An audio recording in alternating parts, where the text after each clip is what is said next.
ধর্ষণ বিরোধী স্লোগানে উত্তাল মিরপুর ১০ নম্বর গোলচত্বর।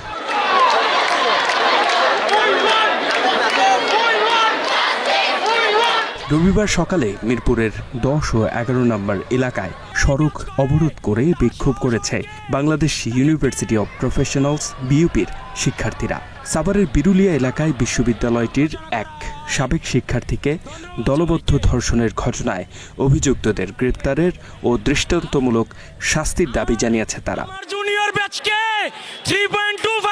এতে সংহতি জানিয়ে আন্দোলনে যোগ দেয় বাংলাদেশ মেরিটাইম বিশ্ববিদ্যালয় সহ অন্যান্য প্রতিষ্ঠানের শিক্ষার্থীরাও। এ সময় দেশজুড়ে লাগাতার ধর্ষণ ও নারী নির্যাতনের ভয়াবহতা বাড়ার প্রতিবাদও জানিয়েছে তারা। আমাদেরই একটা স্টুডেন্ট আপু বিইউপির, তার সাথে সেক্সুয়াল হ্যারাসমেন্ট হয়েছে, তো তার পক্ষ থেকে জাস্টিস চাওয়ার জন্য আমরা মেইনলি আজকে এখানে আসছি। যত দ্রুত সম্ভব আমাদের বড় আপুর সাথে যে অন্যায়টা হয়েছে, আমরা তো জানি যে justice is delayed then justice is denied, so আমরা এটা চাই না। এ সময় শিক্ষার্থীরা বলেন, সাবেক সহপাঠী যেভাবে পাশবিক নির্যাতনের শিকার হয়েছেন সেটি মানবতার জন্য লজ্জাজনক। তাই দ্রুত অভিযুক্তদের গ্রেপ্তার করে সর্বোচ্চ শাস্তি নিশ্চিত করতে হবে। আজকে সকালে আমরা জানতে পারছি যে একজনকে গ্রেফতার করা হয়েছে, একজনকে গ্রেফতার দেখানো হচ্ছে, কিন্তু আসামি ৩ জন এবং ৩ জনের চেহারা পর্যন্ত আমরা জানি। আমরা সরকার থেকে আশাবাদী যে অতি দ্রুত তার আগামী ২৪ ঘন্টার মধ্যে বাকি ২ জন আসামিকে গ্রেফতার করে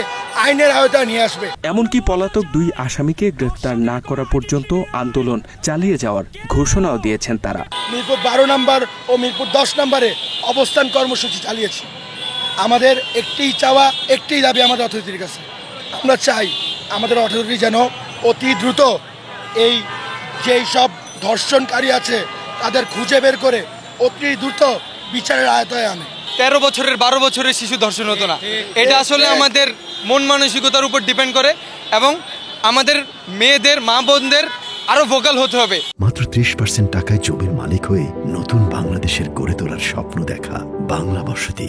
শুধু অপরাধীদের গ্রেপ্তার নয়, কঠোর সাজা নিশ্চিত সহ ভুক্তভোগীদের পাশে দাঁড়ানোর আহ্বানও জানিয়েছেন শিক্ষার্থীরা।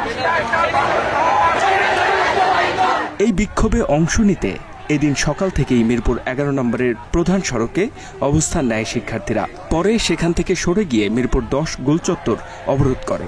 এতে ওই এলাকায় যান চলাচল বন্ধ হয়ে সৃষ্টি হয় দীর্ঘ যানজট। এ সময় বিকল্প পথে যানবাহন চলাচলের ব্যবস্থা করেছে ট্রাফিক পুলিশ।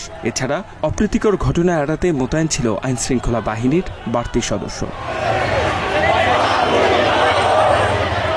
এর আগে ধর্ষণের শিকার ভুক্তভোগী শিক্ষার্থী গত বৃহস্পতিবার সাভার মডেল থানায় ৩ জনের নাম উল্লেখ করে একটি মামলা দায়ের করেছে। এরই মধ্যে শনিবার রাতে রাজধানীর তেজগাঁও এলাকার তেজকুনি পাড়া থেকে ৩ নম্বর আসামি মিঠু বিশ্বাসকে গ্রেপ্তার করেছে পুলিশ। একই সাথে এই মামলার অন্যতম আসামি বিপ্লব রোজারিও সহ বাকিদের আটক করতে অভিযান চলমান রয়েছে। তাই আন্দোলনরত শিক্ষার্থীদের শান্ত থাকার আহ্বান জানিয়েছেন পুলিশ কর্মকর্তারা। H M Ataullah, Bangla addition.